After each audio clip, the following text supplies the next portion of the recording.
আজকে আমি তাল ঘাটি বানাবো। তার জন্য আমি তাল নিয়েছি, এখানে দুধ, চিনি, সুজি, এখানে নারকেল, এখানে মশলা নিয়েছি। প্রথমে তালগুলো দিয়ে দিলাম। তালগুলো ফ্রিজে ছিল, ঠান্ডা বরফ ছেড়ে গেছে। তালের ভিতরে সুজি দিয়ে দিলাম।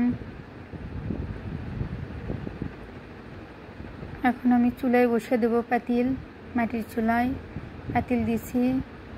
এখন দেখুন নারকেলগুলো ঢেলে দিলাম, মশলাগুলো দিলাম,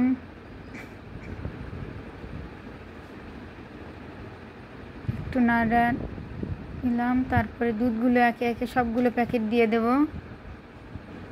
চিনি দিলাম। দুধ কম হয়েছে যার কারণে আবার হাফ লিটারের একটা বোতল কেটে দিছে ওর ভিতরে। এই যে দেখুন আমার তাল ঘাটিটা হয়ে গেছে।